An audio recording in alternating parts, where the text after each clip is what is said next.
റസൂലുള്ളാഹി സ്വല്ലല്ലാഹു അലൈഹി വസല്ലം തങ്ങൾ അന്ത്യനാളിൽ ഖിയാമത്തിലേക്ക് വരുന്ന ഒരു വിഭാഗം ആളുകളെ സംബന്ധിച്ച് പറഞ്ഞിട്ടുണ്ട്. യഅ്തൂന ബിഅമാലിൻ കജിബാലി തിഹാമത ബൈളാ, വലിയ മാമലകളെ പോലെ, മക്കയുടെ പരിസരത്തുള്ള തിഹാമയുടെ വെളുത്ത പർവ്വതങ്ങളെ പോലെ വലിയ അമലുകളുമായി ഒരുപാട് കർമ്മങ്ങളുമായി അവർ കടന്നു വരും. യജഅലുഹല്ലാഹു ഹബാഅൻ മൻസൂറാ, ഇതൊക്കെ അല്ലാഹു തആല പൊടിപൊടിയാക്കി കളയും. അല്ലാഹു തആല നശിപ്പിച്ചു കളയുന്ന വലിയ അമലുകൾ, കുറെ ദിക്റുകളും സ്വലാത്തുകളും ചൊല്ലിയിട്ടുണ്ട്. ഒരുപാട് വലിയ സംഭവങ്ങളൊക്കെ ചെയ്തിട്ടുണ്ട്. കാനൂ യഖുദൂന മിനൽ ലൈലി കമാ തഅഖുദൂൻ, നിങ്ങൾ രാത്രി നിസ്കരിച്ച പോലെ അവർ നിസ്കരിച്ചവരാണ്. അല്ലാഹുവിന്റെ റസൂൽ പറയാൻ, സൗബാൻ റളിയല്ലാഹു അൻഹു ഉദ്ധരിച്ച ഹദീസല്ലയോ ഇത്? നിങ്ങൾ നിസ്കരിച്ച പോലെ അവർ നിസ്കരിച്ചവരാണ്. നിങ്ങളൊക്കെ ചെയ്ത സൽക്കർമ്മം അതിലേറെ അവർ ചെയ്തിട്ടുണ്ട്. യജഅലുഹല്ലാഹു ഹബാഅൻ മൻസൂറാ, അല്ലാഹു അതൊക്കെ പൊടിപൊടിയാക്കി കളയും, നശിപ്പിച്ചു കളയും. സൗബാൻ തങ്ങൾ ചോദിച്ചു, യാ റസൂലല്ലാഹ്, അല്ലാഹുവിന്റെ റസൂലേ, ജല്ലിഹിം ലനാ, ആരാണെന്ന് പറഞ്ഞു തരൂ നബിയേ. ആരാ നബിയേ ഈ വിഭാഗം?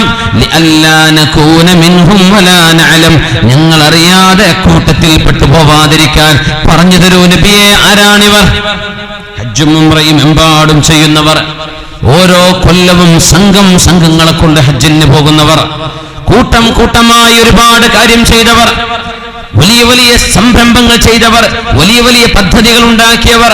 പക്ഷേ അള്ളാഹുവിന്റെ മുമ്പിലേക്ക് വരുമ്പോ ആ കർമ്മങ്ങളെല്ലാം അള്ളാഹു ധൂളി പോലെ, പൊടിപടലങ്ങളെ പോലെ അള്ളാഹു പറപ്പിച്ചു കളയും. അള്ളാഹു നോക്കുക പോലുമില്ലെന്ന് അഷ്റഫുൽ ഖൽഖ് സ്വല്ലല്ലാഹു അലൈഹി വസല്ലം, ഇന്നഹും മിൻ ജിബില്ലതികും, നിങ്ങളുടെ ആളുകൾ തന്നെയാണ്, മുസ്ലിമീങ്ങൾ തന്നെയാണവർ, ഖുർആൻ ഓതുന്നവരാണവർ. യഖുദൂന മിനൽ ലൈലി കമാ തഅഖുദൂൻ, ഖിയാമുൽ ലൈലും തറാവീഹും ഒക്കെ ഉണ്ടായിരുന്ന ആളുകളായിരുന്നു അവര്. എന്താ കുഴപ്പമെന്നറിയോ? ഇദാ ഖലൗ ബിമഹാരിമില്ലാഹി ഇൻതഹകൂഹാ, ആരും അറിയില്ല എന്ന് വിചാരിച്ചാൽ സമ്പത്തിൽ വെട്ടിപ്പ് നടത്തും. ആരും അറിയില്ലെന്ന് വിചാരിച്ചാൽ വ്യഭിചാരം വരെ ചെയ്യും. ആരും അറിയില്ലെന്ന് വിചാരിച്ചാൽ അവരെ കള്ളു കുടിക്കും. ആരും അറിയില്ലെന്ന് വിചാരിച്ചാൽ അവരെ പച്ച നുണകൾ, പച്ച സത്യമായി പ്രചരിപ്പിക്കും. ഇതുപോലെയുള്ള ഭീമാകാരമായ തിന്മകൾ അല്ലാഹു കാണുന്നില്ല എന്ന് ഒളിവിലും മറവിലും നിന്ന് ആരാരും അറിയാതെ, ആരുടെയും പേര് പറയാതെ അങ്ങനെയാണ് വലിയ കള്ളത്തരങ്ങൾ നടക്കുന്നത്. സോഷ്യൽ മീഡിയകളിലൂടെ പലതും എഴുതിവിടുമ്പോ ആരാണിത് എഴുതിവിട്ടെന്ന് പോലും അറിയില്ല. ചിലപ്പോ യുനൈനിമസ്, ആരാണ്, ആളെ പേരറിയില്ല, അൺനോൺ. അല്ലാഹുവിനറിയില്ല ഇതൊക്കെ.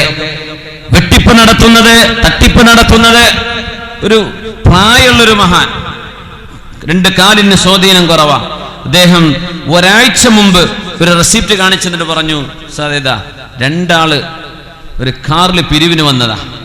കാറിൽ പിരിവിന് വന്ന ഒരു സ്ഥാപനമുണ്ട് കർണാടകയിൽ. ചോദിച്ചു, സമസ്തൻ്റെ തന്നെയാണോ? ആ സമസ്ത ഞങ്ങളൊക്കെ ഒന്ന് തന്നെയാണ്. ശരി, 500 റുപ്യ കൊടുത്തു. റെസിപ്റ്റും തന്നു. റെസിപ്റ്റ് നോക്കുമ്പോൾ 50 എന്നിട്ടിട്ടൊരു വര, 500ൻ്റെ ഒരു പൂജ ഒഴിവാക്കിയിട്ടുണ്ട്. അദ്ദേഹം പ്രായമുള്ള ആളെ നടക്കണമെങ്കിൽ വടികുത്തിപ്പിടിയല്ലേ, ഒരാളെ സപ്പോർട്ട് ചെയ്യണം. ആ റെസിപ്റ്റ് കാണിച്ചിട്ടുണ്ട്. ഈ സ്ഥാപനം ഞാനൊന്ന് അന്വേഷിച്ചു, എവിടെയാണ്? ഫോൺ വിളിച്ചു, ഇങ്ങനെ സ്ഥാപനം ഉണ്ടോ? ആ ഉണ്ട്. എത്ര കുട്ടികൾ പഠിക്കുന്നുണ്ട്? 5 കുട്ടികൾ. 5 കുട്ടികൾ പഠിക്കുന്നുണ്ട്. അതിന് അംബാസഡർ ഒരു മാരുതി കാറിട്ട് 800 വണ്ടി എടുത്തിട്ട് ഓടി പിരിവ് നടത്തുക. എന്നിട്ട് എത്ര കൊടുത്തത്? 500 കൊടുത്തതിന് ബില്ലിട്ടത് എത്ര? 50. 450 എവിടെ പോയി? ഇദാ ഖലൂ ബിമഹാരിമില്ലാഹി ഇൻതഹകൂഹാ. ഈ വക തട്ടിപ്പുകളൊന്നും ഒരു മുസ്ലിമിനെ ചെയ്യാൻ കഴിയൂല. ഇങ്ങനെയൊക്കെ ദീനി സ്ഥാപനം ഉണ്ടാക്കിയിട്ട് എന്താ കാര്യം? ഇങ്ങനെയൊക്കെ പള്ളി ഉണ്ടാക്കിയിട്ട് എന്താ കാര്യം? ഇദാ ഖലൂ ബിമഹാരിമില്ലാഹി ഇൻതഹകൂഹാ. പച്ചയായ നുണ പറഞ്ഞ്, ഇല്ലാത്ത കള്ളക്കഥകൾ പറഞ്ഞ്, അള്ളാഹുവിന്റെ ദീനിന്റെ പേര് പറഞ്ഞ് ഹറാമുകൾ ചെയ്യാൻ മടിക്കാത്ത ആളുകൾ, അള്ളാഹു നല്ല ബോധം കൊടുക്കട്ടെ. സിഹ്ർ പോലും ഹലാലാണെന്ന് വിശ്വസിക്കുന്ന ആളുകളുണ്ട്. എങ്ങനെ? സ്വന്തം സംഘടനകൾക്കെതിരെയോ സ്വന്തം നേതാക്കന്മാർക്കെതിരെയോ എന്തെങ്കിലും വിരൽ ചൂണ്ടുന്ന ആളുകളെ അടക്കി നിർത്താൻ വേണ്ടി പച്ചയായ സിഹർ ചെയ്യുന്നത് ഹലാലാണെന്ന് വിശ്വസിക്കുന്ന ആളുകൾ ഈ ഉമ്മത്തിൽ കിടക്കുന്നുണ്ട്. കേരളീയ മുസ്ലിമീങ്ങളിലുണ്ട്. അപകടമല്ല ഇതൊക്കെ? എന്ത് ഇസ്ലാമാണിത്? എന്ത് ഇസ്ലാമാണിത്? ന്യായീകരിക്കുന്ന ആളുകളുണ്ട്. ഇതൊക്കെ ഞങ്ങൾക്കത് ഹലാലാണ്, യുദ്ധതന്ത്രം ഹലാലായ പോലെ എന്ന് പറഞ്ഞ് പച്ചയായ ഹറാമുകളെ ഹലാലുവൽക്കരിക്കുകയും അല്ലാഹു തആല നിഷിദ്ധമാക്കിയതിനെ ഹലാലാ പോലെ കൺകൊണ്ട് നടക്കുകയും പച്ചയായ തട്ടിപ്പുകൾ ഒളിഞ്ഞും തെളിഞ്ഞും മുസ്ലിം ഉമ്മത്തിന്റെ പേരിൽ നടന്നുകൊണ്ടിരിക്കുമ്പോൾ ഓർത്തുപോകണം ഈ ഹദീസ്. അല്ലാഹുവിന്റെ മുമ്പിലേക്ക് കണ്ണു ചിമ്മിപ്പോയാൽ ആരംഭിക്കുന്ന ലോകമാണിത്. യജ്അലുഹല്ലാഹു ഹബാഅൻ മൻസൂറാ. പൊടിപൊടിയാക്കി കളയും അല്ലാഹു, പൊടിപൊടിയാക്കി കളയും അല്ലാഹു. എന്തിന്? ഇദാ ഖലൗ ബിമഹാരിമില്ലാഹി ഇൻതഹഖൂഹാ. ചോദിക്കാനും പറയാനും ആളില്ലെന്ന് പറഞ്ഞാൽ പിന്നെ കണക്കില്ല. കോടാനുകോടി ഈ ഉമ്മത്തിനോട് ബാധ്യതകൾ ഉണ്ടായിരിക്കെ ചോദിക്കാനും പറയാനും ആളില്ല, കണക്കില്ല, ഒരു കാര്യവുമില്ല. തോന്നിയതുപോലെ തോന്നിയത് ചെയ്യുകയും മുസ്ലിം ഉമ്മത്തിന്റെ ഉള്ളിൽ കിടന്ന് തിന്മകളെ നന്മയായി വിചാരിക്കുകയും തിന്മകൾ മറകൾക്കുള്ളിൽ വെച്ച് ചെയ്യുകയും ചെയ്യുന്ന ഓരോ മുസ്ലിമും സംഘടനകൾക്ക് അതീതമായി പറയട്ടെ, ഏത് സംഘടനകളാകട്ടെ, ഏത് രാജ്യക്കാരാവട്ടെ, മുസ്ലിം ഉമ്മത്തിനെ താക്കീത് ചെയ്യുകയാണ് റസൂലുള്ളാഹി സ്വല്ലല്ലാഹു അലൈഹി വസല്ലമ തങ്ങൾ. അങ്ങനെ പറ്റിപ്പോവല്ലേ, നിങ്ങൾ അങ്ങനെ പെട്ടുപോവല്ലേ. എന്തുകൊണ്ടാണ് മുസ്ലിമിന്റെ വ്യക്തിത്വം അറിയപ്പെടുന്നത്? ഒരു മുസ്ലിം മുസ്ലിമാണെന്ന് തെളിയുന്നത് അവന്റെ സംസ്കാരത്തിലൂടെയാണ്.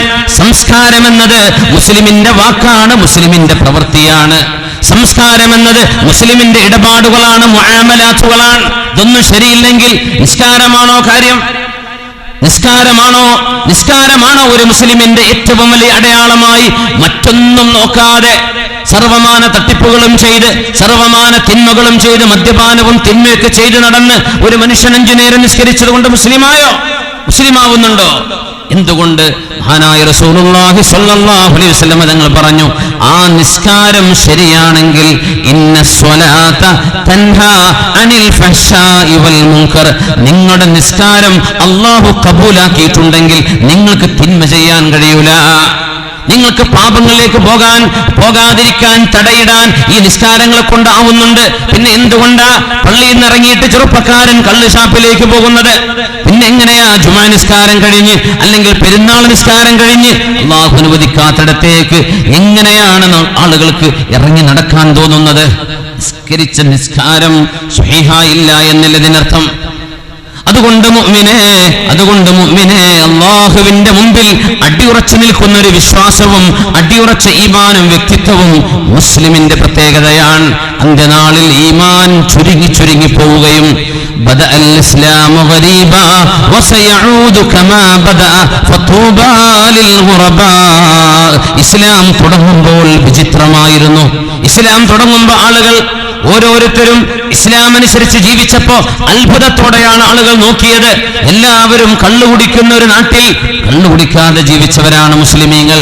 എല്ലാവരും വഞ്ചന ചെയ്ത് കച്ചവടം ചെയ്തപ്പോഴാണ് മൻ ഗശ്ശനാ ഫലൈസ മിന്നാ, വഞ്ചന ചെയ്യുന്നവർ നമ്മിൽപ്പെട്ടവരല്ലെന്ന് പറഞ്ഞ് സത്യസന്ധമായി കച്ചവടം ചെയ്ത മുസ്ലിമീങ്ങൾ. ആളുകൾ ചോദിച്ചു, നിങ്ങൾക്ക് എങ്ങനെ ലാഭം ഉണ്ടാക്കാൻ പറ്റും? മദ്യഷാപ്പുകൾ യഥേഷ്ടം നടക്കുമ്പോഴാണ് മദീനയിൽ അനസ് റളിയല്ലാഹു അൻഹു പറയട്ടെ, അല്ലാഹു മദ്യം ഹറാമാക്കി എന്ന ആയത്ത് ഓതി കൊടുക്കുകയേ വേണ്ടൂ. മദീനക്കാര് മുഴുവനും കച്ചവടക്കാർ, നഷ്ടം ലക്ഷങ്ങളാണ്. എന്നാലും കള്ള് ഷാപ്പ് അടച്ചുപൂട്ടി മദ്യത്തിന്റെ സർവഭരണികളും തല്ലിയിട്ട് ഉടച്ച് മദീനയിലൂടെ കള്ളുകൾ ഒഴുകുകയായിരുന്നു. കള്ളൊഴുകി എന്ന് മഹാനായ അനസ് റളിയല്ലാഹു അൻഹു എക്സാജറേഷൻ അല്ല, നടന്ന റിയാലിറ്റി. മഹാനായ അഷ്റഫുൽ ഖൽഖ് സ്വല്ലല്ലാഹു അലൈഹി വസല്ലം തങ്ങൾ വിഭാവനം ചെയ്ത ഒരു ഉമ്മത്ത് തിന്മകൾ ഉണ്ടാകുമ്പോൾ പതറുന്നവരല്ല, അല്ലാഹുവിന് വേണ്ടി ഉറച്ചു നിൽക്കുന്നവരാണ്. അല്ലാഹുവേ, ആ ഉറച്ച ഈമാൻ നീ ഞങ്ങൾക്ക് നൽകണമേ തമ്പുരാനെ. ദീനിന് വേണ്ടി ത്യാഗം ചെയ്ത പ്രഗൽഭരായ അലിമീങ്ങളിൽ മഹാനായ അഹ്മദ് ഇബ്നു ഹംബൽ റളിയല്ലാഹു തആല അൻഹു വിശുദ്ധമായ ഖുർആൻ അല്ലാഹുവിന്റെ സൃഷ്ടിയാണോ അല്ലയോ, ഖുർആൻ മഖ്ലൂഖാണോ അല്ലയോ എന്ന ഒരു ചർച്ച അന്ന് നടന്നു. അന്നത്തെ ബിദ്അത്തുകാർ, അന്നത്തെ പുത്തനാശയക്കാർ വിശുദ്ധമായ ഖുർആൻ അല്ലാഹുവിന്റെ ഖൽഖാണ്, സൃഷ്ടിയാണ് എന്ന് പറഞ്ഞപ്പോൾ അഹ്മദ് ഇബ്നു ഹംബൽ റളിയല്ലാഹു അൻഹു അല്ല, അല്ലാഹുവിന്റെ ദാത്ത്, അല്ലാഹുവിന്റെ സിഫത്ത് രണ്ടും അസലിയാണ്.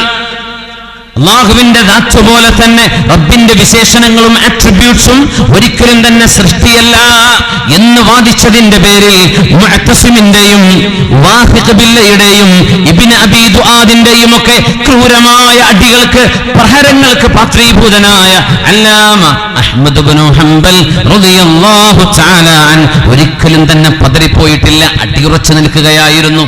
പതറിയില്ലല്ലോ. അടികൊണ്ട് രണ്ടടി അടിക്കാൻ പറയാം. മുഅ്തസിം ചാട്ടവാറ് രണ്ടെണ്ണം കൊണ്ടുവന്ന് സർവശക്തിയും ഉപയോഗിച്ച് രണ്ടടി. ജല്ലാദുമാർ അടിക്കുന്ന ആളുകൾ രണ്ടടി അടിക്കുമ്പോഴേക്കും ബോധം കെട്ട് വീടുപോകുമായിരുന്നു. അഹ്മദ് ഇബ്നു ഹംബൽ റളിയല്ലാഹു അൻഹു ആളുകൾ പറഞ്ഞു, അഹ്മദ് ഇബ്നു ഹംബൽ എന്നവരെ ഒന്ന് പറഞ്ഞൂടെ ജനങ്ങൾക്ക് വേണ്ടിയെങ്കിലും അള്ളാന്റെ കലാമായ ഖുർആൻ അള്ളാഹുവിന്റെ കലാം സൃഷ്ടിയാണ് എന്ന് ഒന്ന് പറഞ്ഞൂടെ? ഞാൻ പറഞ്ഞു, ഞാൻ മരിക്കും, ഞാൻ മരിച്ചു പോകും, ഞാൻ പറഞ്ഞ വാക്കുകൾ ബാക്കിയാവും. അങ്ങനെയാണെങ്കിൽ പിൻഗാമികളായ ആളുകൾ അള്ളാഹുവിന്റെ കലാമിനെ പറ്റി തെറ്റി വിചാരിക്കാൻ ഞാൻ കാരണമാവില്ലേ? വിട്ടുകൊടുക്കൂല. അതുകൊണ്ട് ഞാൻ അടിപതറാതെ നിൽക്കുകയാണെന്ന് പറഞ്ഞ് മഹാനായ അഹ്മദ് ഇബ്നു ഹംബൽ റളിയല്ലാഹു തആല അൻഹു ബഹുമാനപ്പെട്ടവർ ആ വിഷയത്തിൽ വിട്ടുവീഴ്ചക്ക് റെഡിയില്ലാതെ, വിട്ടുവീഴ്ചക്ക് ഒരുക്കമല്ല എന്ന് പറഞ്ഞ് അടിപതറാതെ നിന്നു. ഞാൻ ചോദിക്കട്ടെ, ഇസ്ലാമികമായ ഏതെങ്കിലും ഒരു അനുഷ്ഠാനം വരുന്ന നേരത്ത്, ഇസ്ലാമികമായ എന്തെങ്കിലും ഒരു വിഷയം നമ്മുടെ മുമ്പിലേക്ക് വരുമ്പോ എന്തിനാണ് മുൻഗണന? ആർക്കാ നമ്മൾ മുൻഗണന കൊടുക്കുന്നത്? അള്ളാഹുവിനാണോ അതല്ല നമ്മുടെ ശരീരേച്ഛകൾക്കാണോ? റസൂലുള്ളാഹി സ്വല്ലല്ലാഹു അലൈഹി വസല്ലമ തങ്ങളുടെ കാലത്തും അതിന്റെ ശേഷവും ത്യാഗങ്ങൾ ഒരുപാട് അനുഭവിച്ചവരാണ് മുഅ്മിനീങ്ങൾ. സലഫ് സ്വാലിഹീങ്ങളിൽ ഒരാൾ അന്നത്തെ അക്രമിയായ ഒരു ഭരണാധികാരിയോട് സത്യം തുറന്നു പറഞ്ഞതിന്റെ പേരിൽ നായകളെ വിശക്കാനിട്ട്, ദിവസങ്ങളോളം വിശക്കാനിട്ട് മഹാന്മാരായ ആലിമീങ്ങളുടെ ശരീരം കടിച്ചു തിന്നാൻ വിടുമായിരുന്നു. അപ്പോഴും അവർ പറഞ്ഞത്, ലൗ കുൻതു ഹുകിംതു ബിഹഖിൻ ഫഅന അർതദി അൽ ഹഖ്. സത്യം പറഞ്ഞതിന്റെ പേരിലാണ് എന്നെ കഥ കഴിക്കുന്നത് എങ്കിൽ ഞാനത് ഇഷ്ടപ്പെടുന്നു. وإن كنت حكمت بباطل فأنا على من أن نسترحم الباطل. അതുകൊണ്ട് ഒരു തിന്മയിലാണ് ഞാൻ മരിക്കുന്നതെങ്കിൽ, ആ തിന്മയാണ് എന്റെ നിലപാടെങ്കിൽ എന്തിനാ ഞാൻ കരുണ ചോദിക്കേണ്ടത്? അതുകൊണ്ട് എനിക്ക് ആവശ്യമില്ല, ഞാൻ സത്യത്തിലാണ് മരിക്കുന്നത് എന്ന് പറഞ്ഞ് ശരീരത്തിൽ നായ കടിച്ച മുറിവുകളോടുകൂടെ ലോകത്തോട് വിട പറഞ്ഞ, എങ്ങനെയാ മരണം വധിക്കാനാണ്, കൊല ചെയ്യാനാ തീരുമാനിച്ചത്? ആ മഹാനുഭാവനെ കൊല ചെയ്യാൻ കൊണ്ടുപോകുമ്പോ അന്നത്തെ ഉലമാ ഉദ്ദുന്യയിൽപ്പെട്ട ആളുകൾ, രണ്ടു തരം ആലിമീങ്ങളുണ്ട് ലോകത്ത്. എക്കാലത്തും അന്നും ഇന്നും ഖിയാമത്ത് നാൾ വരെ ലോകത്തുണ്ടാകും. ഒരു വിഭാഗം പൈസയുടെ ആലിമീങ്ങൾ, അവരെയാണ് ഉലമാ ഉദ്ദുന്യ എന്ന് പറയാ. ഒരു വിഭാഗം പൈസക്ക് വേണ്ടിയല്ല, അള്ളാഹുവിന്റെ ദീനിന് വേണ്ടി ജീവിക്കുന്നവർ, അള്ളാഹുവിന് വേണ്ടി പണിയെടുക്കുന്നവർ, അവർക്കാണ് ഉലമാ ഉൽ ആഖിറ എന്ന് പറയാ. രണ്ട് വിഭാഗം ആലിമീങ്ങളുണ്ട്. അന്നത്തെ ഉലമാ ഉദ്ദുന്യ, പൈസക്ക് വേണ്ടി ജീവിച്ച ഒരു പണ്ഡിതൻ, മഹാനായ ഈ സലഫ് സ്വാലിഹിയെ, ഈ മഹാനായ പണ്ഡിതനെ കൊലക്കയറിലേക്ക് കൊണ്ടുപോകുമ്പോ അയാൾ പറഞ്ഞു, ഖുൽ ലാ ഇലാഹ ഇല്ലല്ലാഹ്, ലാ ഇലാഹ ഇല്ലല്ലാഹ് ചൊല്ലിക്കോളൂ എന്ന്. ആരോട്? ആരായി പറയുന്നത്? പൈസക്ക് വേണ്ടി നടക്കുന്ന ഒരു ആലിം, അള്ളാഹുവിന് വേണ്ടി ജീവത്യാഗം ചെയ്യാൻ പോകുന്ന ഒരു ആലിമിനോട്. ആ ആലിമ പറഞ്ഞു, ഉഖാദു ഇലൽ മൗതി മിൻ അജ്ലി ലാ ഇലാഹ ഇല്ലല്ലാഹ്. ലാ ഇലാഹ ഇല്ലല്ലാഹ് എന്ന വചനം സത്യമായി പുലരാനാണ് ഞാനിവിടെ മരണം വരിക്കാൻ പോകുന്നത്. നിങ്ങളാണെങ്കിലോ വതർജിഉ അൻത ലിതഅകുല ഫതാതൽ മവാഇദി ബിലാ ഇലാഹ ഇല്ലല്ലാഹ്, മുസ്ലിമിന്റെ പേര് പറഞ്ഞ്, എന്തെങ്കിലും ആഭാസങ്ങളുടെ പേര് പറഞ്ഞ് നിങ്ങൾക്ക് കാശുണ്ടാക്കാനല്ലേ നിങ്ങൾ നടക്കുന്നത്? ഞാൻ ഈ ചെയ്യുന്നത് ലാ ഇലാഹ ഇല്ലല്ലാഹ്ക്ക് വേണ്ടിയാണ്. ഭീരുക്കളായ ആളുകൾക്ക് ഉറങ്ങാൻ കഴിയാതിരിക്കട്ടെ എന്ന് ഖാലിദ് ബിൻ വലീദ് റളിയല്ലാഹു അൻഹു പ്രഖ്യാപിച്ച പോലെ ആലിമീങ്ങളുടെ നിലപാടുകൾ, സാധാരണക്കാരുടെ നിലപാടുകൾ, ഓരോരുത്തരുടേതും അല്ലാഹു സുബ്ഹാനഹു വ തആല അവന്റെ ദീനിന് വേണ്ടി, ഈമാനിന് വേണ്ടി, ഇഹ്സാനിന് വേണ്ടി, ഇസ്ലാമിന് വേണ്ടി കടുത്ത രീതിയിൽ, വിട്ടുവീഴ്ചയില്ലാത്ത രീതിയിൽ നമ്മുടെ സംസ്കാരവും നമ്മുടെ ആചാരവും നമ്മുടെ വിശ്വാസ കർമ്മങ്ങളും ഒരാളുടെ മുമ്പിലും അടിയുറവെക്കാതെ ഉറച്ചു ജീവിക്കുന്ന സത്യവിശ്വാസികളിൽ അല്ലാഹു നമ്മെ ഉൾപ്പെടുത്തി അനുഗ്രഹിക്കട്ടെ. ആമീൻ യാ റബ്ബൽ ആലമീൻ. അത്തരം ഒരു ചിന്തകൾക്ക് നമ്മുടെ ഈ സദസ്സ് സഹായകമാവുകയാണെങ്കിൽ ഇൻഷാ അല്ലാഹ് നമ്മൾ വന്നത് വിജയിച്ചു. അങ്ങനെ ഒരു ചിന്ത നമ്മുടെ കൽബിലേക്ക് വരികയാണെങ്കിൽ മണിക്കൂറുകളോളം നിങ്ങൾ ഇവിടെ ഇരിക്കുന്നത് അള്ളാഹുവിന്റെ പൊരുത്തത്തിലായി കഴിഞ്ഞു. അങ്ങനെ ഒരു ഈമാൻ എനിക്കും വേണമെന്ന കൊതിയെങ്കിലും കൽബിലുണ്ടാവുകയാണെങ്കിൽ നമ്മുടെ വരവും പോക്കുമെല്ലാം ലാഭമാണ്. അല്ലാഹുവേ അല്ലാഹുവേ അല്ലാഹുവേ, ഞങ്ങൾക്ക് കൽബുകളിൽ തട്ടുന്ന വിശ്വാസം നൽകണേ തമ്പുരാനേ. പ്രസിദ്ധനായ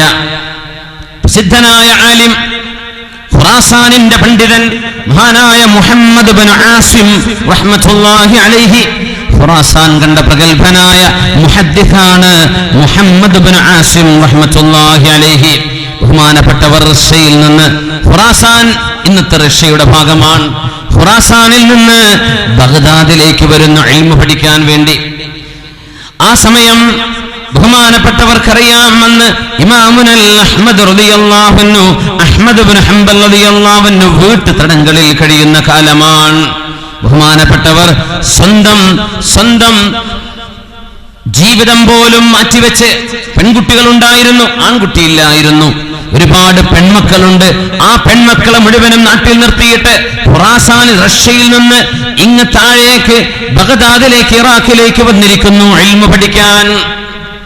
നമ്മൾ വിചാരിക്കും ഇതുപോലെയുള്ള ആണത്വവും ഇതുപോലെയുള്ള ഉറച്ച വിശ്വാസവും വലിയ വലിയ ആലിമ്യങ്ങൾക്ക് മാത്രമാണോ? അല്ല, ചെറുപ്പക്കാരികളായ പെൺകുട്ടികൾ അള്ളാഹുവിന്റെ ദീനിന് വേണ്ടി ചെയ്ത ത്യാഗമാണ് മുഹമ്മദ് ഇബ്നു ആസിം തങ്ങളുടെ ജീവിതത്തിൽ നമുക്ക് പഠിക്കാനുള്ളത്. അദ്ദേഹത്തിന്റെ പെൺമക്കൾ, ആ മഹാനുഭാവന്റെ പെൺമക്കളെ ഒറ്റക്കാക്കി ഒരു ആള് പോലും നോക്കാനില്ലാതെ, ആൺമക്കളില്ല, ബാപ്പയാണ് യാത്ര ചെയ്യുന്നത്. എവിടേക്ക്? ബഗ്ദാദിലേക്ക്. അന്നത്തെ യാത്രയല്ലേ, തിരിച്ചു വരുമോ വല്ല ഉറപ്പുണ്ടോ? ഒന്നെങ്കിലായി, ഇല്ലെങ്കിൽ മരിച്ചു എന്ന് കരുതണം. അത്രയേ ഉള്ളൂ. ഒരു വിവരമില്ലല്ലോ, ഫോൺ വിളിയുണ്ടോ, മൊബൈലുണ്ടോ, ഒന്നില്ലല്ലോ.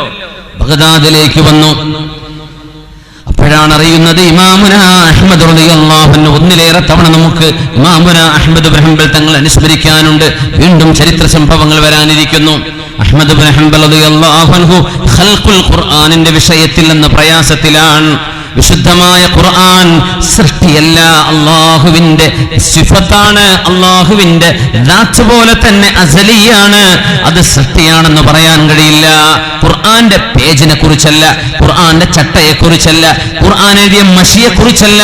ഖുർആൻ എന്ന അള്ളാഹുവിന്റെ സംസാരം അത് മഖ്ലൂഖല്ല, അത് സൃഷ്ടിയല്ല, അത് സൃഷ്ടാവിന്റെ വിശേഷണമാണ് എന്ന് വാദിച്ച മഹാനാണ് അഹ്മദ് ഇബ്നു ഹംബൽ റളിയല്ലാഹു തആല അൻഹു. അതിന്റെ പേരിൽ 40 കൊല്ലത്തോളം കഠിനമായ ശിക്ഷകൾക്ക് വിധേയമായിട്ടുള്ള പണ്ഡിതൻ.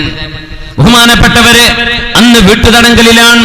അപ്പോഴാണ് ബഗ്ദാദിൽ ദർസ് തുടങ്ങിയ മഹാനായ മുഹമ്മദ് ഇബ്നു ആസിം എന്നവരെ തന്റെ കൂട്ടുകാരോട് പറഞ്ഞു, ഇമാമുന അഹ്മദ് എന്നവരുടെ കൂടെ ഐക്യദാർഢ്യം പ്രഖ്യാപിച്ചുകൊണ്ട് നമുക്കുമൊന്ന് പറയുകയല്ലേ, ഖുർആൻ ഗൈറു മഖ്ലൂഖ്, ഖുർആൻ മഖ്ലൂഖല്ല, ഖുർആൻ സൃഷ്ടിയല്ല, അത് സൃഷ്ടാവിന്റെ വിശേഷണമാണ്. സൃഷ്ടാവ് സൃഷ്ടിയല്ലല്ലോ, മുഖാലിഫുൽ ലിൽ ഹവാദിഥല്ലേ. ഇത് നമുക്കൊന്ന് ഉറക്കെ വിളിച്ചു പറയാം.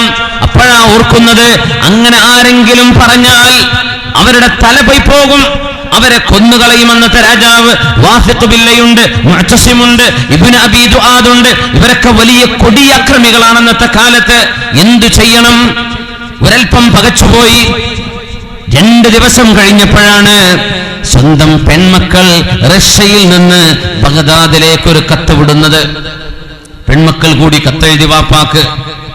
വാപ്പ വേഗം വരുന്നല്ല എഴുതിയത്. വാപ്പ വരുമ്പോ എന്താ കൊണ്ടുവരാ, എന്ത് ടോയാ ഞങ്ങൾക്ക് കൊണ്ടുവരുന്നത്? അതല്ല ഈ പെൺകുട്ടികൾ ചോദിക്കുന്നത്. എന്താ പറഞ്ഞെന്നറിയോ? ആ പെൺമക്കൾ കത്തിലെഴുതി, യാ അബാന, ഞങ്ങളുടെ പ്രിയപ്പെട്ട ഉപ്പാ, ഖദ് സമിഅനാ, ഞങ്ങൾ കേട്ടിരിക്കുന്നു, അന്ന റജുല ഖദ് അന്നാസ ഇലൽ ഖൗലി ബിഖൽഖിൽ ഖുർആൻ, നിങ്ങളുടെ നാട്ടിലെ ഭരണാധികാരി അള്ളാന്റെ കലാമ് സൃഷ്ടിയാണ് എന്ന് വാദിക്കാൻ ആളുകളെ നിർബന്ധിക്കുന്നുണ്ട് എന്ന് ഞങ്ങൾ കേട്ടിട്ടുണ്ട് ഉപ്പാ. വഇന്നാ നഅമുറുക ബിഅല്ലാ തുജീബ്. അതിന് വാപ്പ സപ്പോർട്ട് ചെയ്യരുത്, ആ വാദത്തോട് വാപ്പ യോജിക്കരുത്. ഫവല്ലദീ ലാ ഇലാഹ ഇല്ലാഹു, അല്ലാഹുവിനെ തന്നെയാണ് സത്യമുപ്പ. 4-5 പെൺകുട്ടികളാണ് കത്തെഴുതുന്നത്. യാ അബാന, ഞങ്ങളുടെ ഉപ്പ, ലഅയതീനാ നഅയുക, നിങ്ങൾ മരിച്ചു എന്ന വിവരം ഞങ്ങൾക്ക് കിട്ടുന്നത് അഹബ്ബു ഇലൈനാ മിൻ അൻ നസ്മഅ അന്നക ഖുൽത ബിഖൽഖിൽ ഖുർആൻ. ആ രാജാവിന്റെ വാദം നിങ്ങൾ അംഗീകരിച്ചു, വിശുദ്ധ ഖുർആൻ സൃഷ്ടിയാണ് എന്ന് വാപ്പ നിങ്ങൾ പറയുന്നതിനേക്കാളും ഞങ്ങൾക്കിഷ്ടം നിങ്ങൾ സത്യം പറഞ്ഞു മരിച്ചു എന്ന് കേൾക്കലാണെന്ന് റഷ്യയിൽ നിന്ന് വാപ്പക്ക് കത്തെഴുതി കൊടുത്ത പെൺമക്കൾ. ഇസ്ലാമിക ചരിത്രത്തിൽ ഏറ്റവും ധീരമായ നിലപാടുകളെടുത്ത, ദീനിന്റെ വിഷയത്തിൽ വിട്ടുവീഴ്ച വേണ്ട ഉപ്പ എന്ന് പറഞ്ഞ ഏറ്റവും നല്ല മഹിതമാർക്ക്, മംഗമാർക്ക്, പെൺകുട്ടികൾക്ക് മാതൃകയാണ് മഹാനായ മുഹമ്മദ് ഇബ്നു ആസിം അൽ മുഹദ്ദിസ് റഹ്മഹുല്ലാഹയുടെ ഈ പെൺമക്കളുടെ അനുഭവം വാപ്പയോട് പറയാനുപ്പ. ജീവനോടെ വാപ്പ ഒന്ന് നുണ പറഞ്ഞ് നടക്കലല്ല ഉപ്പ ഞങ്ങൾക്ക് വേണ്ടത്. ഉപ്പ സത്യം പറഞ്ഞു മരിച്ചു എന്ന മരണവാർത്ത കേൾക്കലാണ് ഉപ്പ. അസത്യത്തിന് കൂട്ടുനിൽക്കുന്നതിനേക്കാളും ഞങ്ങൾക്ക് ഉത്തമം എന്ന് പറഞ്ഞ പെൺകുട്ടികൾ. നമ്മുടെ മുൻഗാമികളായ സലഫു സ്വാലിഹീങ്ങൾ അവരുടെ ഭാര്യമാര്, സ്വന്തം ഭർത്താക്കന്മാർ വീട്ടിൽ നിന്ന് ഇറങ്ങുമ്പോ പറയുമായിരുന്നുവത്രേ, യാ ഹാദാ, അല്ലയോ വാപ്പ, അല്ലയോ ഭർത്താവേ, ജ്യേഷ്ഠനെ, സഹോദരനെ. പെൺമക്കൾ പറയും, ഭാര്യമാര് പറയും, പെൺമക്കൾ പറയും, പെണ്ണുങ്ങൾ പറയും ആണുങ്ങളോട്, ജോലിക്ക് പോകുന്നവരോട്, ഇന്നാ നസ്ബിറു അലൽ ജൂ, ഞങ്ങൾക്ക് വിശപ്പ് സഹിക്കാൻ കഴിയും കേട്ടോ, വലാ നസ്ബിറു അലന്നാർ, അല്ലാഹുവിന്റെ നരകം ഞങ്ങൾക്ക് സഹിക്കാൻ കഴിയുകയില്ല. അതുകൊണ്ട് ലാ തജീബിനാ ഇല്ലാ ബിൽ ഹലാൽ, ഞങ്ങൾക്ക് ഹലാൽ മാത്രമേ കൊണ്ടുവരാവൂ. ആളുകളെ പറ്റിച്ച പൈസ കൊണ്ട് വീട്ടിലേക്ക് വരല്ലേ, ആളുകളെ വഞ്ചിച്ച പൈസയുമായി ഇങ്ങോട്ട് വരല്ലേ. ആളുകളെ വഞ്ചിക്കുകയും ആളുകളെ ഇല്ലാത്തത് പറഞ്ഞു പരത്തുകയും ചെയ്ത്, വഞ്ചന ചെയ്ത്, കള്ളക്കച്ചവടം ചെയ്ത് ആളുകളെ വഞ്ചിതരാക്കി നിങ്ങൾ ഒരു പൈസ പോലും കൊണ്ടുവരല്ലേ. അത് ഞങ്ങൾ കഴിച്ചാൽ ഞങ്ങൾ നരകത്തിലേക്ക് പോകേണ്ടി വരും. വിശപ്പ് ഞങ്ങൾക്ക് സഹിക്കാൻ കഴിയും, നരകം ഞങ്ങൾക്ക് സഹിക്കാൻ കഴിയില്ല. അതുകൊണ്ട് ഇന്ന് ഹലാലായ ഒരു പൈസയും കിട്ടിയില്ലെങ്കിൽ പച്ചവെള്ളം കുടിച്ച് പട്ടിണി കിടക്കാനെങ്കിലും ഞങ്ങൾ ഒരുക്കമാണ്. പക്ഷേ എന്ത് വേണ്ട, ഹറാമായ പൈസ വേണ്ട എന്ന് സ്വന്തം വീട്ടിലെ ചെലവ് നടത്തുന്ന ആൺമക്കളോട്, ഭർത്താക്കന്മാരോട്, പാപ്പമാരോട് അന്നത്തെ പെൺകുട്ടികൾ പറഞ്ഞിരുന്നുവെന്ന് നമ്മുടെ ഇമാമമാർ രേഖപ്പെടുത്തിയിട്ടുണ്ട്. നമ്മുടെ പെണ്ണുങ്ങൾ അങ്ങനെ പറയുന്നുണ്ടോ? നമ്മൾ എന്താ പറയാ, എങ്ങനെയാണെങ്കിലും തിരക്കേടില്ല, കുറച്ച് പലിശക്കങ്ങ് ലോൺ എടുത്താലും കുഴപ്പമില്ല, എനിക്ക് 5 പവന്റെ വള വേണം, അല്ലേ? ഇതല്ലേ പറയാ. മറ്റേ കുട്ടിയുടെ മുടികളച്ച നടക്കുന്നുണ്ട്, അല്ലെങ്കിൽ കുട്ടിയുടെ അഖീഖത്തിന് ഇറക്കണം. എന്താ ചെയ്യുക, അഖീഖത്ത് സുന്നത്താണ്, കഴിയുന്ന ആൾക്കാർക്ക് ചെയ്താൽ മതി, അല്ലേ? 7 അന്ന് ചെയ്ത വളരെ പുണ്യമാണ്, എപ്പോഴും ചെയ്യാം. 2 കിൻഡൽ തന്നെ വേണം. ഇവന് 1 കിലോ ഇറച്ചി വാങ്ങാനുള്ള പൈസ എൻ്റെ കയ്യിലില്ല. പക്ഷെ മാനക്കേടല്ലേ, നമ്മുടെ പെണ്ണിന്റെ കുടുംബക്കാരെന്താ വിചാരിക്കുക? അതുകൊണ്ട് നീ വാങ്ങ്. ഉമ്മ പൈസ അല്ല ഉമ്മ, എന്തെങ്കിലും കാട്ടിയിട്ട് നീ എന്ത് ചെയ്യണം, അറിവ് നടത്തണം. നമ്മൾ അയലോക്കക്കാർ വെച്ചത് 1.5 കിൻഡൽ, നമുക്ക് 2 കിൻഡൽ വേണം. എന്തിനാ ഉമ്മ ഇതൊക്കെ? എന്തിനാ സഹോദരൻ? ആരോടാ നിങ്ങൾ മത്സരിക്കുന്നത്? ആരെയാ നിങ്ങൾ ഞെട്ടിക്കണത്? ഒരു മനുഷ്യന് ഹലാലായ സമ്പാദ്യമുണ്ടോ, കഴിവുണ്ടോ, യുസ്റുണ്ടോ, അവൻ ചെയ്തോട്ടെ. നിർബന്ധമല്ലല്ലോ. ഹഖീഖത്ത് നിർബന്ധാണോ? അല്ല, സുന്നത്താണ്. പറ്റുന്ന ആളുകൾ ചെയ്തോ. നമ്മളെ വാപ്പ നമ്മൾ ജനിച്ചിട്ട് നമുക്ക് ഹഖീഖത്ത് അർത്ഥിട്ടില്ലെങ്കിൽ നമ്മുടെ ഹഖീഖത്ത് നമുക്ക് ഇപ്പൊ അറക്കാൻ പറ്റും. പിന്നെന്തിനാ വിഷമിക്കണം? ഏത് സമയത്തും ചെയ്തൂടെ? എങ്ങനെയെങ്കിലും അങ്ങ് ചെയ്തേക്കണം. ഇതാ പറഞ്ഞു കൊടുക്കുക മക്കളോട്, സ്വന്തം മക്കളോട്. ഉമ്മ പറയുന്നുണ്ട്, മോനെ, ഉമ്മാക്ക് ആഗ്രഹമുണ്ട്, പക്ഷേ മോനെ ഹലാലായ പൈസ ഉണ്ടെങ്കിൽ മാത്രം ചെയ്താൽ മതി മോനെ. അതിന് വേണ്ടി അന്യായമായ പലിശക്ക്, നീ വട്ടിപ്പലിശക്ക് നീ എന്താ കടം വാങ്ങിക്കേണ്ട മോനെ, അതൊന്നും നമുക്ക് വേണ്ട. അള്ളാഹു നമുക്ക് ചെയ്യാം. ഇങ്ങനെ പറയുന്നവരാരാ ഉള്ളത്? കുഞ്ഞിന്റെ 40, കുഞ്ഞിന്റെ 20, കുഞ്ഞിന്റെ 90, എന്തിന്? സൗകര്യമുണ്ടോ ചെയ്തോളൂ. ഹലാലിലൂടെ ചെയ്യാൻ പറ്റുമോ ചെയ്തോ. ഹറാമ് കൊണ്ട് എന്തിനു ചെയ്യണം? ഇങ്ങനെ സ്വന്തം വീട്ടുകാരോട് ഹലാല് ഞങ്ങൾക്ക് മതി, ഹറാമ് കൊണ്ടുവരല്ലേ. ഇന്നാ നസ്ബിറു അലൽ ജൂ, ഞങ്ങൾക്ക് വിശപ്പ് സഹിക്കാൻ പ്രയാസമില്ല, വിശപ്പ് ഞങ്ങൾ സഹിച്ചോളാം. വലാ നസ്ബിറു അലന്നാർ, ഞങ്ങൾക്ക് നരകം സഹിക്കാൻ കഴിയില്ല എന്ന് പറഞ്ഞ് സ്വന്തം വീട്ടുകാരോട് ഹലാല് മതി എന്ന് പറഞ്ഞ പെൺകുട്ടികൾ. ഇത് മുസ്ലിമിന്റെ സംസ്കാരമാണ്. ഈ പെൺകുട്ടികളാണ് അഭിമാനം. ഇവരാണ് ഉമ്മത്തിന് ഏറ്റവും നല്ല ജനറേഷനെ സമ്മാനിക്കുന്നത്. ഈ ചിന്തയുള്ള പെൺകുട്ടികളാണ്. അല്ലാഹു സുബ്ഹാനഹു വ തആല അത്തരം ഉറച്ച വിശ്വാസം അല്ലാഹു നമുക്ക് നൽകട്ടെ. ആമീൻ യാ റബ്ബൽ ആലമീൻ. ഇങ്ങനെ ഉറച്ച വിശ്വാസമുള്ള ഒരു വിഭാഗം, വേറെ ഒരു വിഭാഗം നമുക്ക് കാണാൻ കഴിയും. മിൻഹും മൻ യഅ്ബുദുല്ലാഹ അലാ ഹർഫ്. വക്കിൽ നിന്ന് അല്ലാഹു ഇബാദത്ത് ചെയ്യുന്ന ആളുകളുണ്ട്. വക്ക് എന്നൊക്കെ പറഞ്ഞപ്പോൾ ഈ സ്റ്റേജ് ഇച്ചിരി ഹൈറ്റ് ഉണ്ടല്ലോ. ഈ വക്കത്ത് നടന്നങ്ങ് വീണുപോയാൽ കഴിഞ്ഞു അല്ലേ? ഊര മുറിയാനോ തല മുറിയാനോ ഒക്കെ ഇപ്പം അത് മതിയാവും. വക്കിൽ നിൽക്കുക. ഇങ്ങോട്ട് സ്റ്റേജിൽ കയറിയിട്ടില്ല, അല്ലെങ്കിൽ വീട്ടിലേക്കാണ് കയറിയിട്ടില്ല, ആ വക്കിലൂടെ നടക്കുകയാണ്. ഡേഞ്ചർ എന്നാ നമ്മൾ പറയും അല്ലേ? എന്ന് പറഞ്ഞാൽ നിസ്കാരം തുടങ്ങിയിട്ടില്ല. റമദാനിൽ ഏതോ ഒരു ഉസ്താദിൻ്റെ വേദ കേട്ട് സാധു നിസ്കാരമൊക്കെ തുടങ്ങി. അവസാനത്തെ 10 നല്ല ഖിയാമുല്ലയിലൊക്കെ ഇസ്തികാഫൊക്കെ ഹയാത്തൊക്കെ ആക്കി നിസ്കാരം. പണ്ട് നിസ്കരിക്കാൻ വലിയ മടിയുള്ള ഒരാൾ, അതായത് ജീവിച്ചിരിപ്പുള്ള ആളാണ്. നിസ്കരിക്കാൻ വലിയ മടിയായിരുന്നു. അങ്ങനെ അദ്ദേഹത്തെ നിസ്കരിക്കാൻ വേണ്ടി ഒരു മഗ്‌രിബിന് കൊണ്ടുപോയി നിസ്കരിപ്പിക്കാൻ കൊണ്ടുപോയ ആൾ ഈ സദസ്സിലുണ്ട്.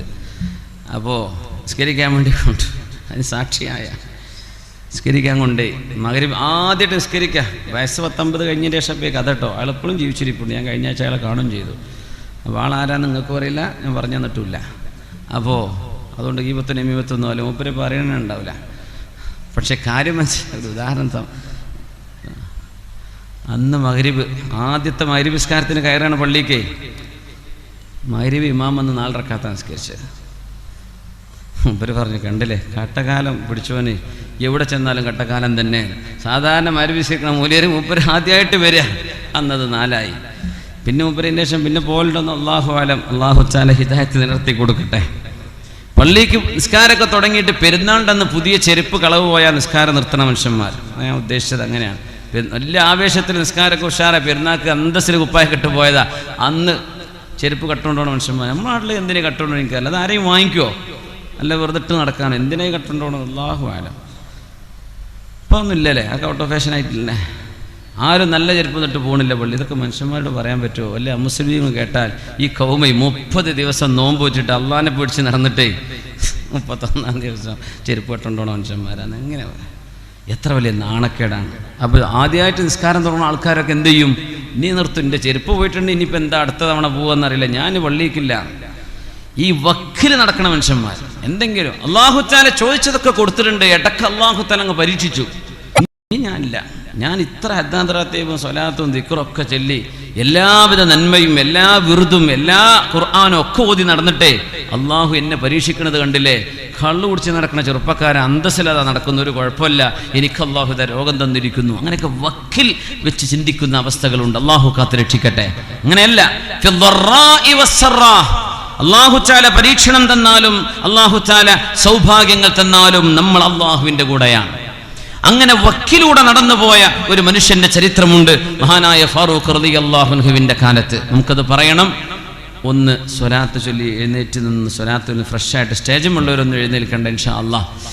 ഇത് ഒന്നുകൂടെ പറയണം. ഈ എഴുന്നേൽക്കണം എന്തിനാണെന്നറിയോ? വലിയ തിരക്കില്ലോലിനടിയിൽ കൂടെ പോയിക്കോളി, ആരും കാണൂല. അപ്പോൾ കയ്യും കാലൊക്കെ ഒന്ന് പൊന്തിച്ചൊക്കെ ഒന്ന് ഫ്രഷായിട്ട് ഒന്ന് തരിപ്പൊക്കെ ഒന്ന് മാറി ഇരിക്കാൻ വേണ്ടിയിട്ടാണ് ഇൻഷാ അല്ലാഹ്. പിന്നെ മൂത്രമൊഴിക്കാനോ എന്തെങ്കിലും ആവശ്യം പോയി തിരിച്ചു വരുന്നവരുണ്ടാവും, അങ്ങനെ പോയി വീട്ടിൽ പോകേണ്ടവരുണ്ടാവും, വേറെ പല ആവശ്യങ്ങളൊക്കെ ഉണ്ടാവും.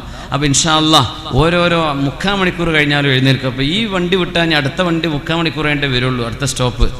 അപ്പോൾ ഇൻഷാ അല്ലാഹ് തിരക്കുള്ളവർ ഇതിൻ്റെ ഇടയിൽ കൂടെ കഴിച്ചിലേക്കൂടി. ബിസ്മില്ലാ സ്വല്ലു അലൻ നബി മുഹമ്മദിൻ വ ആലി.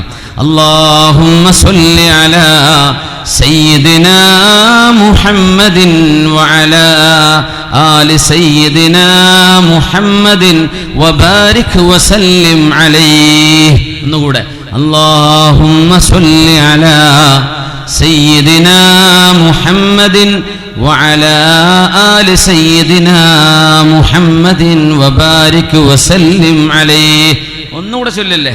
اللهم صل على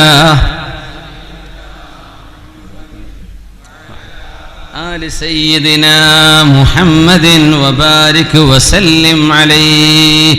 جزاكم الله خير. എല്ലാവരും ഇരിക്കുക. മലിക് ഗസ്സാനികളുടെ രാജാവ് ജബലത്ത് ഇബ്നു ഐഹം മുസ്ലിമായി എന്ന വിവരം കേട്ടപ്പോൾ മുസ്ലിമീങ്ങൾക്കൊക്കെ വല്ലാത്ത സന്തോഷം. കാരണം അന്ന് നമ്മൾ സൗദി അറേബ്യ എന്ന് പറയുന്ന കിങ്ഡം ഓഫ് സൗദി അറേബ്യ എന്ന് പറയുന്ന ഒരു കിങ്ഡം, രാജാക്കന്മാർ ഭരിച്ചിരുന്ന ഒരു കിങ്ഡം, ഒരു കിങ്ഷിപ്പ് ഒന്നുമില്ല. അന്ന് ട്രൈബ്ഡമാണ്, ഒരുപാട് ട്രൈബുകൾ, കബീലകൾ ഭരിക്കുന്ന കാലമാണ്. അപ്പോ സൗദി അറേബ്യയുടെ, ഇന്നത്തെ സൗദി അറേബ്യയുടെ ജസീറത്തുൽ അറബിന്റെ നോർത്ത് ഈസ്റ്റ് ഭാഗം, അവിടെയാണ് ഗസ്സാനികൾ ഉള്ളത്. അവിടുത്തെ രാജാവ് മുസ്ലിമായി. അദ്ദേഹം വന്നത് നോക്കണം, ഇസ്ലാമിലേക്ക് ആദ്യമായിട്ട് വരാൻ, മദീനയിലേക്കാണ് വരുന്നത്. ഫാറൂഖ് റളിയല്ലാഹു അൻഹുവിനെ കാണണമെന്ന് പറഞ്ഞു. ഉമർ റളിയല്ലാഹുവിനെ കാണാൻ വേണ്ടി വരികയാണ്. വരുമ്പോ 500 കുതിരകൾ, ഒക്കെ വെളുത്ത 500 വെളുത്ത കുതിരകൾ. മറ്റു പറയുന്ന കാരൊന്നും ഞാൻ പറയണില്ല. 500 വെളുത്ത കുതിരകൾ. ആ കുതിരകൾക്ക് മീതെ യൂണിഫോം ധരിച്ച യോദ്ധാക്കന്മാർ. അവരൊന്നും മുസ്ലിം അല്ല, ഇതിൽ ഒരാളെ മുസ്ലിം ഉള്ളൂ. ആര്? രാജാവ്. അവര് മദീനയിലേക്ക് വരുന്നു വളരെ സെറ്റപ്പില്. ആ കുതിരകൾക്ക് സ്വർണത്തിന്റെ നെറ്റിപ്പട്ടം കെട്ടി കൊടുത്തിട്ടുണ്ട്. സ്വർണത്തിന്റെ നെറ്റിപ്പട്ടം അന്നത്തെ കാലത്ത്. മദീനയിലേക്ക് വരികയാണ്. മുസ്ലിമീങ്ങളൊക്കെ വല്ലാണ്ട് സന്തോഷിച്ചു. എന്തെന്നില്ലാത്ത ആഹ്ലാദം. ആ പ്രദേശത്തിന്റെ മുഴുവൻ രാജാവങ്ങ് വന്ന പ്രജകൾ വരും ഇസ്ലാമിലേക്ക്. തന്റെ ഇസ്ലാം ഫാറൂഖ് റളിയല്ലാഹുവിന്റെ മുമ്പിൽ തുറന്നു പറയാനാണ് ജബലത്ത് ഇബ്നു ഐഹം എന്ന് പറയുന്ന അന്നത്തെ രാജാവ്, ഗസ്സാനികളുടെ രാജാവ്, മദീനയിലേക്ക് വരുന്നത്. ഫാറൂഖ് റളിയല്ലാഹു അൻഹു ഇറങ്ങിച്ചെന്ന് സ്വീകരിച്ചു. അദ്ദേഹം പറഞ്ഞു, എനിക്ക് മുസ്ലിം ആവണം. ചൊല്ലിക്കോളൂ, അഷ്ഹദു അല്ലാ ഇലാഹ ഇല്ലല്ലാഹ് വഅഷ്ഹദു അന്ന മുഹമ്മദർ റസൂലുള്ളാഹ്. ഷഹാദത്ത് ചൊല്ലി മുസ്ലിമായി. ഉമർ റളിയല്ലാഹു അൻഹു ഹജ്ജിന് വേണ്ടി പോകാൻ ഒരുങ്ങാൻ. ജബലത്ത് ഇബ്നു ഐഹം, ഞങ്ങളുടെ കൂടെ ഹജ്ജിന് വരുന്നോ? ഇവിടെ നിന്ന് 500 കിലോമീറ്റർ കൂടെ അങ്ങ് സൗത്തിലേക്ക് ഓടിയാൽ മക്കയാണ്. നിങ്ങൾ മക്കയിലേക്ക് ഹജ്ജിന് വരുന്നോ? ഞങ്ങൾ ഞാനും വരുന്നു. ജബലത്ത് ഇബ്നു ഐഹം രാജകീയമായ പ്രൗഢിയിൽ മക്കയിലേക്ക് വരുന്നു. മക്കയിലെത്തി തവാഫ് നടക്കുകയാണ്. ശുദ്ധമായ കഅബാലയത്തിന്റെ ചുറ്റും തവാഫ് ഇങ്ങനെ നടന്നുകൊണ്ടിരിക്കുന്ന നേരത്ത് ഫസാരി ഗോത്രത്തിൽപ്പെട്ട ഒരു ചെറുപ്പക്കാരൻ ഇദ്ദേഹത്തിന്റെ വസ്ത്രത്തിൽ അങ്ങോട്ട് ചവിട്ടിപ്പോയി. അറിയാതെ ചവിട്ടിയത് പരമാർത്ഥം ജബലത്ത് ഇബ്നു ഐഹം അദ്ദേഹത്തിന്റെ മൂക്കിനടിച്ചു. മൂക്ക് പൊട്ടിയിട്ട് ചോര വന്നു. ഫസാരിയായ ചെറുപ്പക്കാരൻ ശകാഹു ഇലാ ഉമർ ഇബ്നുൽ ഖത്താബ്, ഉമർ റളിയല്ലാഹു അൻഹുവിനോട് വന്ന് പരാതി പറഞ്ഞു. ഉമർ എന്നവരെ, ജബലത്ത് ഇബ്നു ഐഹം എന്റെ മൂക്കിനടിച്ചു, എന്റെ മൂക്ക് മുറിഞ്ഞിരിക്കുന്നു. എന്തേ കാരണം? ഞാൻ അറിയാതെ അയാളുടെ ഡ്രസ്സിൽ ചവിട്ടിപ്പോയതാണ്. ഉമർ തങ്ങളാണ്, വിടുവോ? ജബല, ഇങ്ങോട്ട് വാ. ഹൽ ഫഅൽത, നിങ്ങളത് ചെയ്തോ? നഅം, ഞാൻ ചെയ്തു. എന്തിന്? എന്റെ വസ്ത്രത്തിൽ മനഃപൂർവ്വം ചവിട്ടി. പക്ഷെ അയാൾ പറഞ്ഞല്ലോ മനഃപൂർവ്വം അല്ല. നിങ്ങൾ എന്ത് ചെയ്തു? ലതംതുഹു അലാ വജ്ഹി, ഞാനൊരു അടി കൊടുത്തു. അതെയോ? വലൗലാ ഹുർമതു ബൈത്തില്ലാഹി ലദറബ്തു ബൈന ഐനൈഹി ബിസ്സൈഫ്. അല്ലാഹുവിന്റെ കഅബാലയത്തിന്റെ മുമ്പിലായി പോയി, കഅബയിലല്ലായിരുന്നുവെങ്കിൽ, മസ്ജിദുൽ ഹറാമിലല്ലായിരുന്നുവെങ്കിൽ ഞാൻ അയാളുടെ 2 കണ്ണുകൾക്കിടയിൽ എന്റെ വാളുകൊണ്ട് വെട്ടുമായിരുന്നു. ഓ ഉമർ റളിയല്ലാഹു അൻഹു, ലഖദ് അഖറർത, ചെയ്ത തെറ്റ് നിങ്ങളാൽ തന്നെ സമ്മതിച്ചു. സാക്ഷികളൊന്നും വേണ്ടി വന്നിട്ടില്ല, നിങ്ങൾ തന്നെ പറഞ്ഞല്ലോ ഞാൻ ചെയ്തു. ഇമ്മാ അൻ തുർദിയൽ ഫസാരിയ, സാധാരണക്കാരനായ ഫസാരിയെ നിങ്ങൾ തൃപ്തിപ്പെടുത്തണം. ഒന്നുകിൽ നിങ്ങൾ ഇയാളെ വേദനിപ്പിച്ചിട്ടുണ്ട്, അതുകൊണ്ട് നിങ്ങൾ ഇയാളോട് ഒന്നുകിൽ പൊരുത്തപ്പെടിക്കണം, അല്ലെങ്കിൽ ഫസാരിയോട് നിങ്ങളുടെ മൂക്കിന് അതുപോലെ അടിക്കാൻ ഞാൻ ഖിസാസ് ചെയ്യാൻ ഉത്തരവിടുകയാണ്. അങ്ങനെയോ?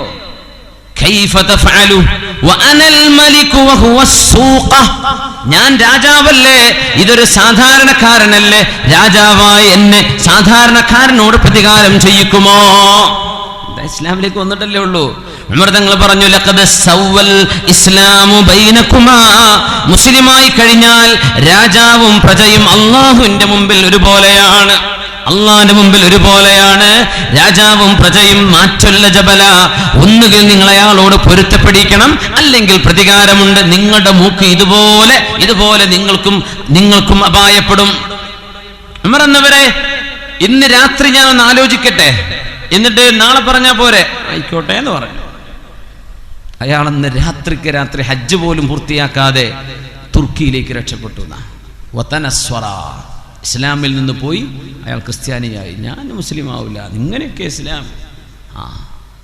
പാവപ്പെട്ട ആളും മുതലാളിയും രാജാവും പ്രജയും അള്ളാഹുവിന്റെ മുമ്പിൽ ഒരുപോലെയാണെന്ന് പറഞ്ഞതിന്റെ പേരിൽ വളരെ ആവേശത്തോടെ 500 കുതിരകളെ നിരത്തുകയും അതിന് സ്വർണത്തിന്റെ നെറ്റിപ്പട്ടം കൊടുക്കുകയും ചെയ്ത് 500 യോദ്ധാക്കളെയും കൊണ്ട് മദീനയിലേക്ക് മുസ്ലിമാവാൻ ആരവത്തോടെ വന്ന മനുഷ്യൻ തന്റെ കൽബിലുണ്ടായിരുന്ന അഹങ്കാരത്തിന്റെ പേരിൽ ഞാൻ ആരെക്കാളും വലുതാണ് എന്ന തോന്നലിന്റെ പേരിൽ അള്ളാഹുവിന്റെ ഹിദായത്ത് നഷ്ടപ്പെടുന്ന കാഴ്ചയാണ് ഇവിടെ ഉണ്ടായത്.